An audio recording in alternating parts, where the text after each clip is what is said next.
Hey everybody, welcome back to the Pub Trivia Experience. We are here for the first episode in our Foodie Trivia Tournament, and we're starting this off with what I can only describe as the France and the Italy of food. It kind of is the France and the Italy of food. Two heavyweight hitters coming at you tonight. Let's start off first. Up in Raleigh, North Carolina, Jeff Woodhead, my friend, you did me a solid over the weekend. You took down the not so mighty Miami Hurricanes, and I appreciate that. How are you doing, sir? What are you drinking? Well, you're welcome for that. I am doing okay. I've been a bit of a long couple of weeks, but here I am. I'm playing trivia. Things are going pretty well, and I'm kind of feeling a little bit bougie today, I guess. So I am drinking the Quinta do Infantado Ruby Port. Ooh. So, nice sweet dessert wine. Where is that from? A little recording from Portugal somewhere. It's a port, so it had to be Portugal. So I was gonna. I'm giving a nod to my sister-in-law. She's Portuguese. Her family is amazing, and Portugal is a very lovely country. Which, by the way, surprisingly affordable to travel to and travel around. It's wonderful. Speaking of wonderful, I've always wanted to go there. Place I've always wanted to go. I've been there 3 times, but I have yet to meet her. Asha Yusuf from Louisville, Kentucky. How are you doing, my friend, and what are you drinking tonight? I am doing pretty good. I don't know if we're allowed to say what time when we're recording, but it's time change Monday, so it's a little rough bit of a go. If he's being bougie, I guess I'm being basic with my White Claw, but it's cranberry, so it's festive for the time. Ooh. So we'll see. There we go. We'll take that. So I am actually being a combination of boozy and basic tonight. I got myself a bottle of wine. So that's the bougie, and then here's the basic. Twist off cap. Oh, couldn't hear it. Nice little pour. This is a $5 bottle of wine from Target. It is called California Roots Cabernet. I had the California Roots. Long story short is we ended up in Orlando with my aunt and my cousin, my dad and my sister, and then me, Leah, and Paige. And we went out. Leah and I got there early. Like, let's go out. Let's go out and get some food. We're staying at an Airbnb. There was a Target down the road, and I'm like, they're gonna want something to drink, and like they're not real like beer drinkers. So let me get a couple bottles of wine. And the selection at Target went from like a $15 bottle, which I was about to spend that much money, to a $5 bottle. And there was nothing really in between. It was 15, 20 or up, or these $5 bottles. So I bought 2 of these $5 bottles. The red blend was terrible. This California Roots Cab is drinkable. So, hey, cheers. Cheers to drinkable. Cheers. All right. Now that you've heard from me, you know who our contestants are. You know what game we're playing. I'm going to go ahead and send it over to Future Me with the rules for tonight's game. Round 1 of the Foodie Trivia Tournament is broken up into 3 sections. Section number 1 is your pregame. The pregame is going to be 10 50-50 questions. Each contestant will get 5. For each correct answer, they will get 1 point. They will not lose points for incorrect answers. Section 2. Each contestant is going to receive 10 questions. They can opt to go for either a 3-point question or a 2-point question. A 3-point question means they will get the question and no multiple choice answers. If they opt for a 2-point question, they will get the question along with 4 multiple choice answers. If they don't know the answer, they can opt to make either of these a 1-point question.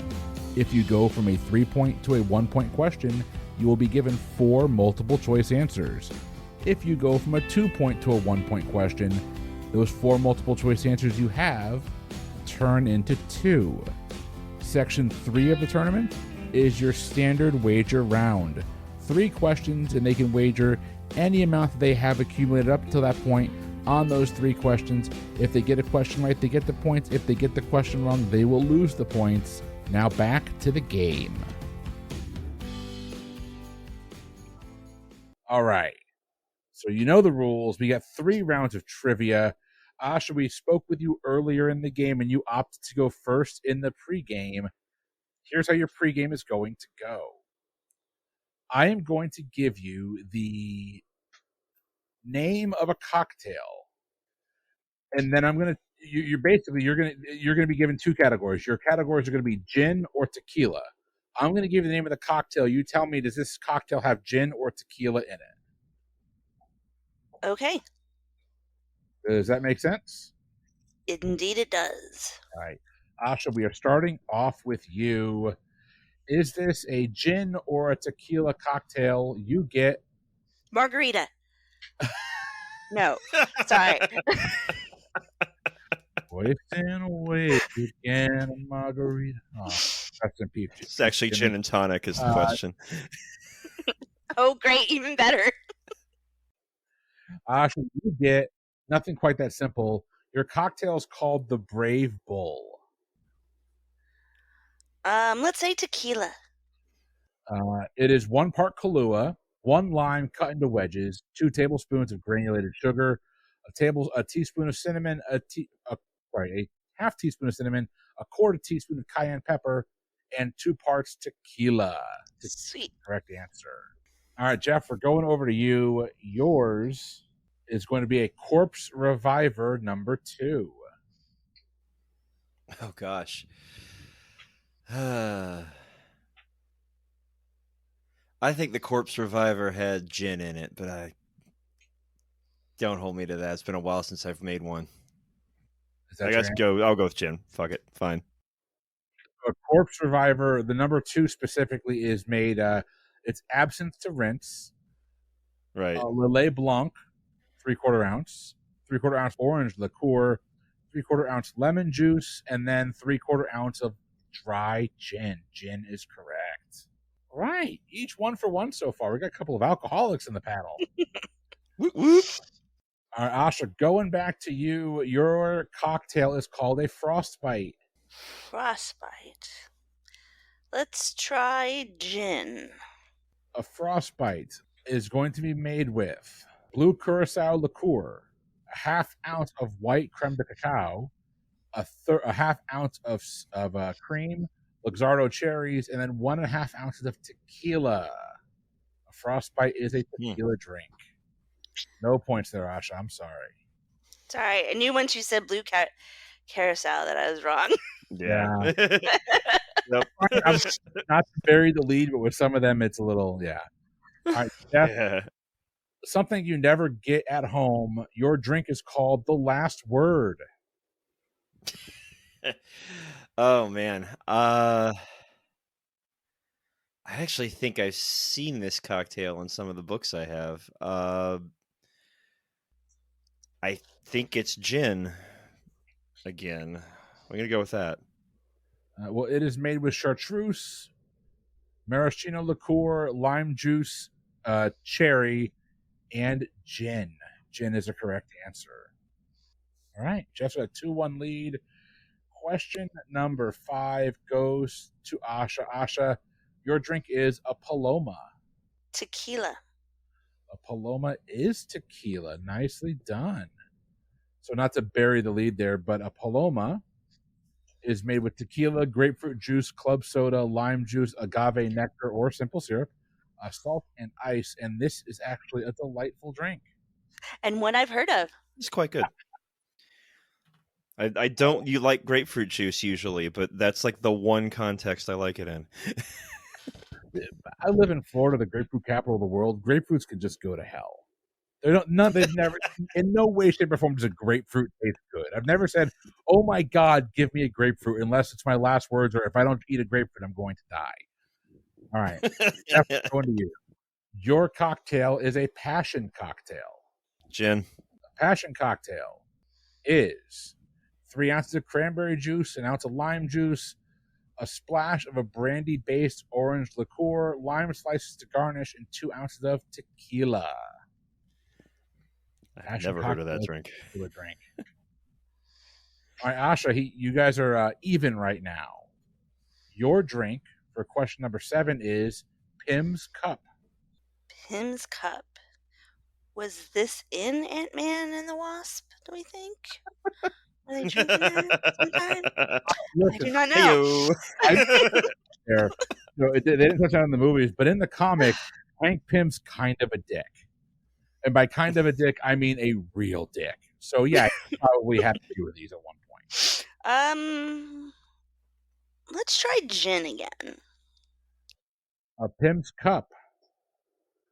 It's lemon juice, ginger ale, garnished with a cucumber slice, a sprint mint sprig, a strawberry, lemon wheel, orange wheel, and of course, 2 ounces of gin. That is the correct answer. Asha's up 3-2. Jeff, we're going back to you. Your cocktail is ranch water. Isn't that just like that stuff that comes out of a can? It is actually a cocktail too. All right. Tequila. I don't know. Well, it's made with fresh lime juice, Topo Chico chilled, a lime wedge for garnish, and 3 ounces of tequila. Tequila's correct. All right. 3-3 as we go into your last two. Asha, your drink is a Tom Collins. Gin. Tom Collins is gin. Nicely done. Jeff, do you want to tell her what's in a Tom Collins? Or not tell her, but tell everyone what's in a Tom Collins? I think it's just gin and soda, but I think there might be some lime in there. Lemon juice, simple syrup, club soda, and then gin, then topped with either a lemon wheel or a cherry. Okay, right. But Asha gets the points. All right, Jeff, we're going back to you here. Your final pregame question is the Turf Club cocktail. Turf Club? Turf Club. That just sounds... Never heard of it, but it sounds ginny. It's also kind of funny that Asha's last 3 are the only 3 that I've heard of in this whole thing. Yeah, I'm just going to say gin. Well, you used to have a little, but now you have a lot. It is still Ginny from the block. Gin is correct. It's gin, dry vermouth, maraschino liqueur, absinthe, orange bitters, and a lemon twist. Sounds tasty. Haven't thought that any drink named Club would have gin in, would have tequila in it, right? Like it's just kind of not a. It's a valid point. Fancy ass liquor. So the way I did the pregame, now that I'll let you know, the way I do the pregame is I came up with 8 drinks for each, and then I put them into a random number generator, sorted, and I pulled the top 10. So that's how it worked out. It ended up working out. I think we had 5 and 5, so not too bad. Coming out of our pregame, the score is tied 4-4. Now, Asha, you chose first in round 1. Jeff, you get to choose in round 2. Do you want to go first or second? I'll go second. I kind of like the second seat. All right, Asha, you are going to go first right after this. Hey there, PTE Network listeners. Do you like fantasy sports? Pouring over stats and trash talking your league as you take home the trophy? Do you dislike fantasy sports? Have no idea what PPR is and prefer to keep it that way? No matter how you answered those questions, this podcast is just for you. On draft days, we play fantasy sports, just without the sports. Instead of drafting athletes, we draft anything. Fictional dogs? Sure. New metal bands? Absolutely. Breakfast cereal? Why not? Everything is up for grabs as we try to build the best fantasy teams possible. The best part? I made up a bunch of rules that allow us to score points, so someone gets to walk away the winner. Listen along as my guests and I have a few drinks and have a lot of fun building fantasy teams out of whatever we feel like. Starting this February, you can join me, your old pal Jeffy Donuts, every Wednesday for new episodes of Draft Days. That's DRAUGHTDAZE. It's a pun. It's a beer pun.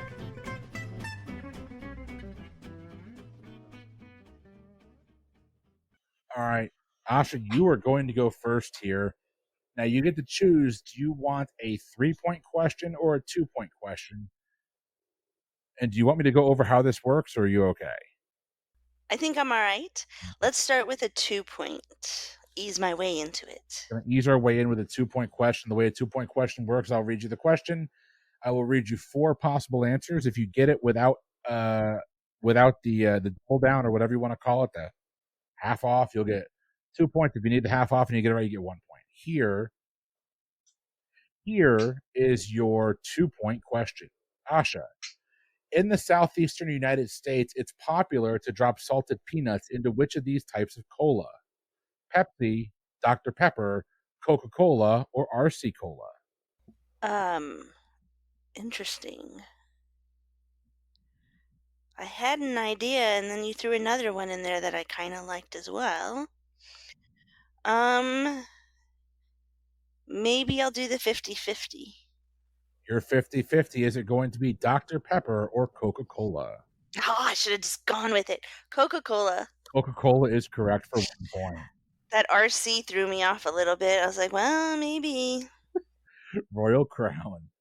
When I threw Southeast in there, I'm like, well, maybe they'll go Dr. Pepper or Coke because it's, they're both from the South. But hey, Asha picks up the 1 point. Jeff, do you want a 3-point question or a 2-point question? Let's jack up the 3. Jacking up a 3-pointer. Here we go.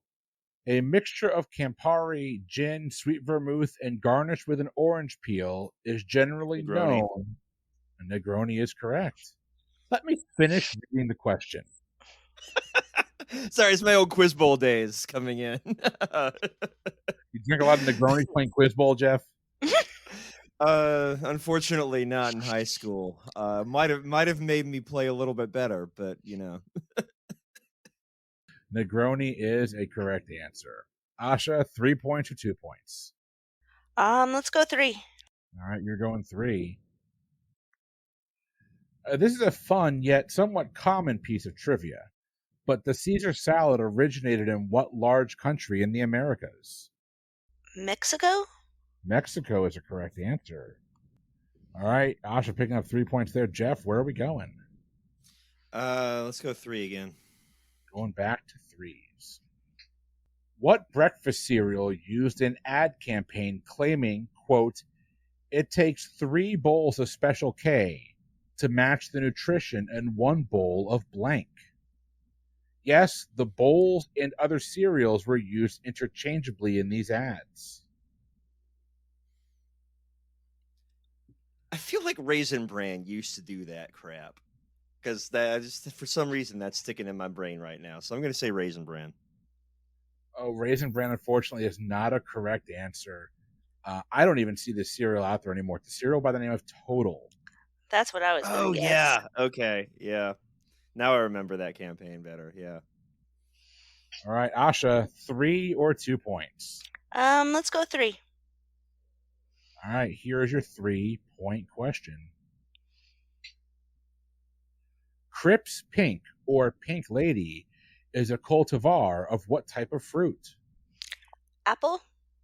Apple is a correct answer. So you have to throw a science question in there. Asha knocks right out of the park. Trying to trick me with all the fancy words.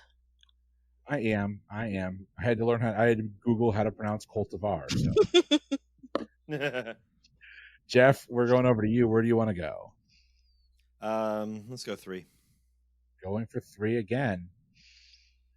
What dish, widely considered to be the national dish of Mexico, generally has the colors of the Mexican flag and is traditionally served on the month of Mexico's independence?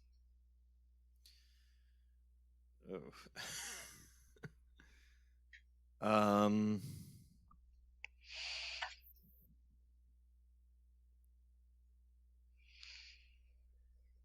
The colors of Mexico's flag, so red, white, and green.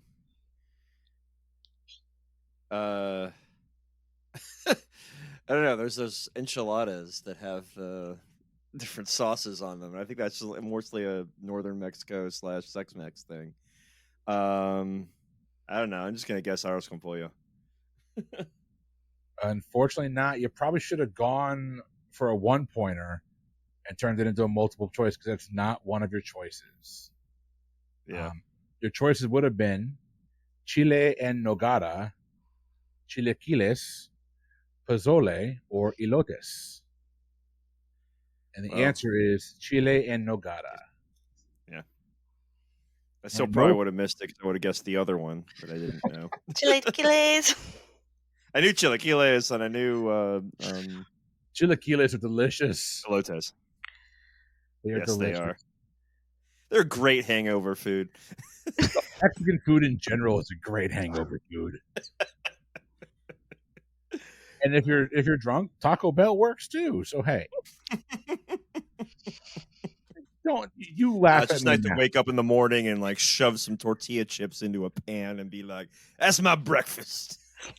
I love the fact that you're somehow hungover. No. The cure to a hangover is chugging a liquid IV before you go to bed. Wake up in the morning, Uber Eats yourself some McDonald's. The greasier, the better. Eat that down. Go back to bed. You're gonna wake up feeling like $1 million. I mark my words. It works. All right, Asha, where are we going here for question number 4? Let's go 3 again. It's a good thing I wrote a lot of 3-point questions. Here is yours. Actor turned politician from California, George Murphy, started a Senate tradition when he kept what type of food on his desk? I'll need the 1 point. To turn it into a 1-point question, your multiple choice options are apples, licorice, candy, or taffy. Let's try licorice. No, unfortunately, it was a little candy jar he kept on his desk. So no points there. All right, Jeff, you can make up some ground here. Where do you want to go? Yeah, let's go with a 3. I'm just gonna keep jacking up 3s. You're gonna jack up Okay, a 3. that's- Here we go. That's what we do at NC State. We just jack up 3s while it's constantly not working. I mean, have you seen us play basketball recently? I'm pretty sure y'all beat us by 20 last year. Let's not talk about basketball, please. Oh yeah, y'all had a rough year last year. Yeah. I think we played you in like the play-in tournament for the ACC. Yes. Actually, we won that. Hey, we won one game last year. It was Louisville. Yeah, right. Yeah, pretty much everybody said that last year. All right, Jeff, here's your question. Including a recent theft where someone stole $22,000 of this food from a Dutch farm, what is the most stolen food in the world? What? Did you want the question again? Hang on, I'm trying to think of what Dutch people farm other than tulips. Tulips not edible. They are if you try hard enough. Or if you're a rabbit. Give me the multiple choice. All right. I'll read your question again, then give you your multiple choice. Including a recent theft where someone stole $22,000 of this food from a Dutch farm, what is the most stolen food in the world? Is it honey, maple syrup, eggs, or cheese? Well, I can't imagine maple syrup being at a Dutch farm.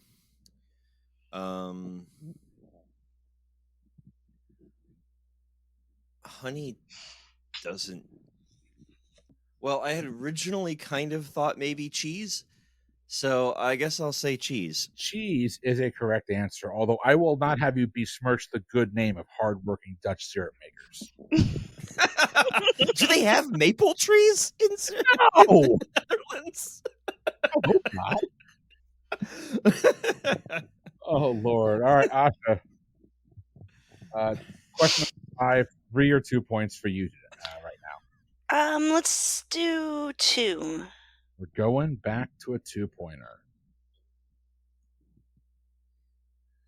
Asha, which of these food byproducts can be used in place of blood plasma in an emergency? Is it orange juice, coconut water, tomato juice, or cactus water? Huh. Interesting. Were you pre-med at Louisville? I was not. Let's go coconut water. Coconut water is a correct answer for 2 Alright. points. Nicely done. Thank you. Nice. So from what I remember on this one here, yes, it can be done, but like, get to a hospital quick. Right? Don't try it, but you could try it. I wouldn't go to a kid's birthday party and try it, but you know. All right, Jeff, your question number 5. Where are we going? Let's go 3. This is my shocked face. Here's your 3-point question. What American fast food burger joint became the first to start serving breakfast back in the 1970s? Huh. Okay. The difficulty of going with the 1-point thing is that I'm reasonably certain I know what the 4 choices would be, and I'm arguing amongst them with myself right now. So going to 1 point does not help. I'm curious what the 4 choices are. Yeah, I mean, I well,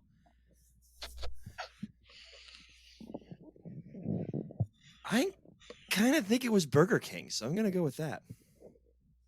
Unfortunately not. No. Always look towards the golden arches. It was McDonald's. It was McDonald's. It was between McDonald's and Burger King. And, I would have said Burger King too. Yeah.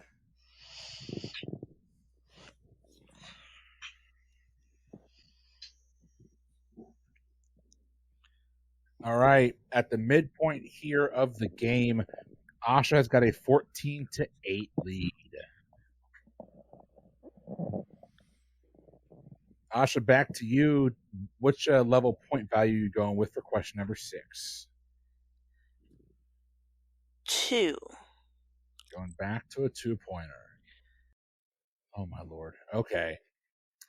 Thanks to a wildly successful marketing campaign, you know that Red Bull gives you wings.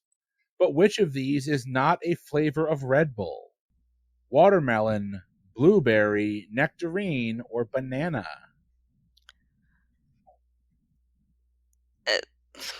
Yikes. Today I learned that Red Bull has flavors. Let's go banana. Banana is correct for 2 points. Nicely done. Jeff, your question number 6.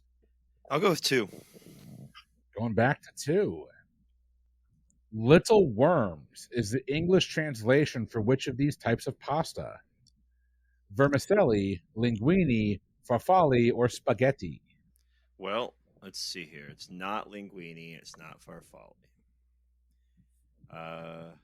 Was it vermicelli and spaghetti were the other 2? Those are your other 2. Well, Italian likes to do the etto thing as a diminutive, so I'm going to go with spaghetti. Spaghetti is correct. You're using your language skills and deductive reasoning to get to a great answer. I am impressed. I will text your wife and tell her how good of a job you did there, Jeff. Awesome. Thanks. Asha, question number 7. Where are we going? Let's try a 3. Going back to 3. Which candy bar produced by the Mars Company was called a marathon bar in England and Ireland for decades, but got its American name from the Mars family's horse? Snickers. Snickers is correct. I should have known not to ask the person in horse country a question about horse. So on Halloween, as the kids were walking out, I was like, have a great day, have fun trick-or-treating. I like Reese's Cups. I like Snickers, just to see who would bring me candy the next day. So I have a bag full of Snickers in my desk right now. That's awesome. We went to my in-laws, a little story time with Chris here. Went to my in-laws, this little town in Central Florida called Fort Meade, Florida. And they do Halloween on whatever Saturday is before the 31st. So whatever that Saturday night is that town's Halloween, and they just get kids from every small town in the area that just kind of invade. That's cool. They went through like $250 in candy in the first hour and a half. And like it got to the point where we're like, okay, someone hold Paige. We're just dumping her candy into the rest of the candy bowl. Like, we can buy more. she's 3. She won't know. Keep a lollipop for her, but the rest can go. So, Right. all right. Asha picking up the points. Jeff, where are we going here? I gotta go 3. Gotta go 3. Here's your 3-point question. Every 4th of July, competitive eaters from across the world gather at what U.S. landmark for Nathan's annual hot dog eating contest? What landmark? Don't they just do it on not Coney an Island? official landmark, but like what? It's a well-known U.S. establishment. Coney Island, New York. Coney Island is correct. I mean, your other options were going to be Navy Pier, Martha's Vineyard, or Fisherman's Wharf. So none of them are official landmarks. But yes, you pedantic prick, that is correct. None of those other things were even in New York. I didn't say New York. Yeah, I feel like that's a well-known thing, right? That it's in the hot dog eating contest is in New York. You'd be surprised. We run trivia at my work for people that work for me, and very few people knew the answer to that question. So all right. I thought I'd throw it in here. All right, Asha, where are we going? Let's do 2, please. Back to a 2-pointer. Zocolatophobia, Xocolatophobia, is the fear of which of these foods? Is it cocoa, cola, gum, or strawberries?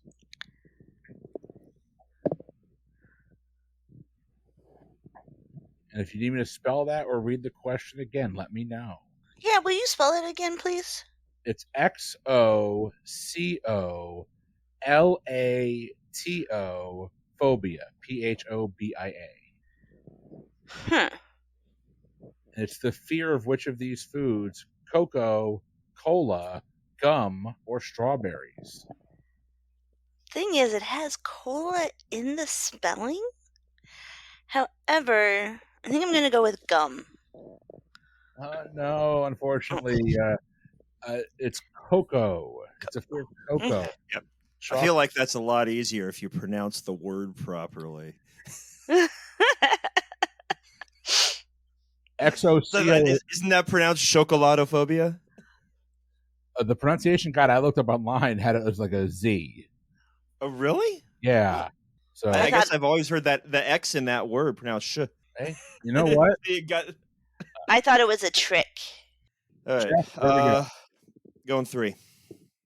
Jacking up another 3. Let's see how this strategy works for you. Mainly used in their salad bars, what restaurant was the world's largest purchaser of kale prior to 2012? I mean, if you're going to make a crack about salad bars, it's got to be Ruby Tuesdays, right? It is not. It was used as decoration in the salad bars for Pizza Hut. Pizza Hut Isn't has that salad crazy? bars. They used to. They did did. not know Pizza Hut had salad bars. They did. Yeah, they still. A lot of them still do, actually. Huh. Okay. Actually, the last one I went to that had a salad bar, Asha, was near what distillery? Wild Turkey. It was near the Wild Turkey distillery, and 4 guys my size walked into that all-you-can-eat buffet and salad bar, and they looked and said, "Yeah, it's gonna be a minute."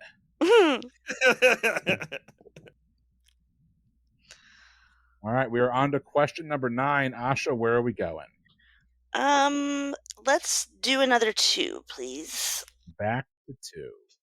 Which of these fruits uses the bounce test to see if it's ripe?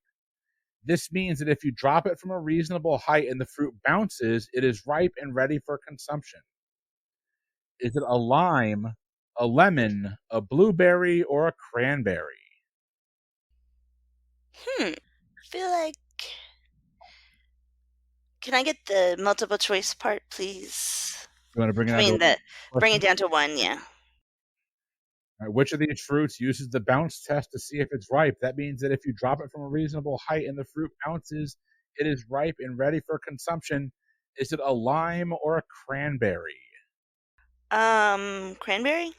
Cranberry is correct for 1 point. All right, Jeff, over to you, sir. Where are we going? I'll just get a 2.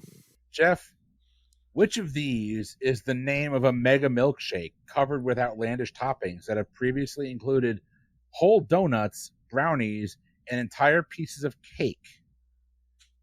Is it a king shake, a shake quake, a monster cake, or freak shake? Should have gone 3. Knock me down to 50-50. I've got no clue here. All right. Which of these is the name of a mega milkshake covered with outlandish toppings that have previously included whole donuts, brownies, entire slices of cake? Is it a shake quake or a freak shake? I'm going to go with shake quake. It was my initial instinct, and it's still there. So, Unfortunately not. It's a freak shake. Freak shake. There's it's a giant thing right now. There's restaurants all over the U.S. serving these monstrosities of caloric intake.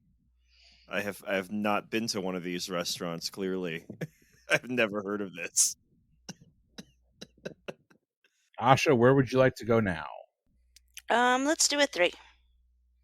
Asha, director William Friedkin would explain the process of using a small rubber tube run up the side of Linda Blair's head for the vomit scenes in The Exorcist. Which type of soup was used to substitute for vomit? Oh my god, I just heard this on a different podcast the other day. There's a lot pea soups, like split pea soup? Split pea soup is a correct answer Wow. from way downtown. Jeff, did you know that one? I knew it when she said it. I Okay. wouldn't have been able to pull it without that. All right, Jeff, where are we going? I'm going to jack up a 3. I'm Jacking so far up. behind, I might as well try. Here's your 3-point question. What fast food restaurant has a quote-unquote not-so-secret menu with items such as animal-style burgers and fries, a In-N-Out. 4x4 and a 3x3? I was not impressed by In-N-Out, honestly. When I went out to the Southwest and to Arizona and California where they have them, I was like, give me Five Guys. In-N-Out's just kind of like a mediocre version of Five Guys. Now, Five Guys is too greasy. It's too greasy. It's the grease that makes fast food good, Chris. No. You get yourself a Whataburger burger. They're not greasy. They're really well done. Whataburger is the best fast food burger you're going to get.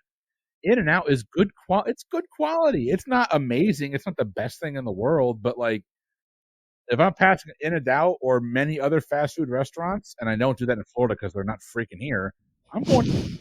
Asha, weigh in here. Give me your opinion while I tally up scores. I've only had it once. It was fine. I don't dislike it. I'd go there again. It was fine. Chris, have we done a fast food bracket? I feel like now we need to do a fast food bracket. I'm 100% open to do a fast food bracket. I've got a mini bracket where it's the best McDonald's menu item that's not French fries because, like, it's French fries. Sausage Oh, I McGriddle? mean, it'd be the sausage McMuffin with egg, and nothing else even comes close. The French fries do, and it's the bacon, egg, and cheese McGriddle. The sausage McGriddle, they merge together in like a sausage McGriddle frenzy that my taste buds just can't get behind. But the bacon, that crispiness with the McGriddle, mwah, oh my God, we spent way too much time talking about food. I am hungry. All right, we are out of our main game. We are heading into round 3, which is your wager round. Before we get to round 3, let's go ahead and give you a word from our sponsors. Hey there, PTE Network listeners. Do you like fantasy sports? Poring over stats and trash talking your league as you take home the trophy? Do you dislike fantasy sports? Have no idea what PPR is and prefer to keep it that way? No matter how you answered those questions, this podcast is just for you. On draft days, we play fantasy sports, just without the sports. Instead of drafting athletes, we draft anything. Fictional dogs? Sure. New metal bands? Absolutely. Breakfast cereal? Why not? Everything is up for grabs as we try to build the best fantasy teams possible. The best part? I made up a bunch of rules that allow us to score points, so someone gets to walk away the winner. Listen along as my guests and I have a few drinks and have a lot of fun building fantasy teams out of whatever we feel like. Starting this February, you can join me, your old pal Jeffy Donuts, every Wednesday for new episodes of Draft Days. That's DRAUGHTDAZE. It's a pun. It's a beer pun.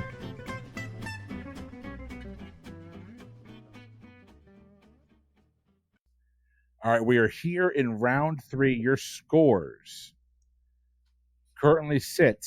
Jeff has 16 points. Asha sitting at 23 points. It is anybody's game. In round 3, you're going to wager the points you've accumulated up till this point on these 3 categories. If you get the question right, you'll get the points. If you get the question wrong, you will lose the points. The only rules, and I can't believe I have to say them, you must wager whole numbers only. No decimals, no fractions. Don't make me do more math than I have to. Number 2, y'all cannot wager negative points. Whole positive integers only, please. And then you can break your wagers up however you want. You can go all in. You can wager 0. That's fine. But you can't. Your total wager between your 3 questions cannot exceed the total amount of points you have right now. Go ahead and lock in your wagers when you're ready. Need the categories, bro. I was just gonna say, are there categories? What? Your categories are. Your categories are going to be religious food practices, food science, and decades. Religious food practices, food science, and decades. Go ahead and lock in your wagers when you're ready. All right, our contestants have locked in their wagers. Here we go. Question number 1, your category is religious food practices. Here is your question. In the United Kingdom, what breakfast item is traditionally consumed on Shrove Day, the day before Ash Wednesday, because eggs, sugar, and fat are commonly forbidden during a Lenten fast, and they don't want these items to go to waste? In the United Kingdom, which breakfast item is traditionally consumed on Shrove Day, the day before Ash Wednesday, because eggs, sugar, and fat are commonly forbidden during a Lenten fast, and they don't want these items to go to waste? Chris, I'm locked in. Yeah, I can be locked in too. All right, question number 2. Your category is food science. The egg, and more precisely the egg yolk, is a vitamin-rich food that contains all the vitamins except one. What water-soluble vitamin that double Nobel laureate Linus Pauling recommended microdosing is not present in eggs? The egg, and more precisely the egg yolk, is a vitamin-rich food that contains all vitamins except one. What water-soluble vitamin that double Nobel laureate Linus Pauling recommended microdosing is not present in eggs? I'm going to lock in, and my boss at work, who is a nutritionist, would absolutely kill me for this. I can lock in too. All right. Question number 3 is a decades question. In which decade did these events happen? The first fast food restaurant, White Castle, opened in Kansas. The first frozen food was introduced, and the following products made their debut: hot chocolate, Reese's peanut butter cups, and the Yoo-Hoo chocolate drink. Obviously, there was a massive increase in the use of confectionery sugar during this decade. Locked in. I'm locked in. All right, everyone is locked in. We're going to go question by question through this. Question number 1, the category was religious food practices. In the United Kingdom, what breakfast item is traditionally consumed on Shrove Day, the day before Ash Wednesday, because eggs, sugar, and fat are commonly forbidden during a Lenten fast, and they don't want these items to go to waste? Jeff, what is your answer and your wager? Well, I've always heard of pancake breakfasts on the day before Ash Wednesday, so I went with pancakes, and I bet 9. Asha, your answer and your wager. I bet 1, and I also said pancakes. Pancakes is a correct answer. Jeff picking up 9 there Dang. puts him at 25 points. Asha picking up 1 puts her at 24. Question number 2, your category was food science. The egg, and more precisely the egg yolk, is a vitamin-rich food that contains all vitamins except one. What water-soluble vitamin that double Nobel laureate Linus Pauling recommended microdosing is not present in eggs? Asha, your answer and your wager. I bet 1, and I said vitamin C. Jeff, your answer and your wager. I bet 4, and this is the one that my boss would kill me for because I have no freaking clue. I just said niacin. Your correct answer. As we grow old, we remember all the time we had. Jeff, you have no idea what that song is? No. That is former hip hop artist Vitamin C. Everyone's graduation song for the next 20 years. Vitamin C is a correct answer. That's funny. Asha got it right away, by the way. And I are like the same. Asha, you're going to pick up 1 there, bringing your total of 25. Jeff, you're losing 4, bringing you down to 21 points. It's anybody's game going into the final question. The category was decades. In what decade did these events happen? The first fast food restaurant, White Castle, opened in Kansas. The first frozen food was introduced, and the following products made their debut: hot chocolate, Reese's peanut butter cups, and Yoo-Hoo chocolate drink. Obviously, there was a big increase in the use of confectionery sugar in this decade. Jeff, what was your answer for the decade, and what was your wager? Well, I know that White Castle's 100th anniversary was around this time at some point, either recently or just a few years ago. I felt like that meant I had a choice between the 1910s and the 1920s. And I figured a decade where people were inventing a bunch of new crap to take the place of alcohol made the most sense. So I went with the 1920s. Asha, your answer and your wager. Well, White Castle having a 100th anniversary was not knowledge that I possessed. I wagered 2, and I said the 1930s. We do have a correct answer, and Jeff's logic is actually spot on. Prohibition drove a huge increase in the use of confectionery sugar.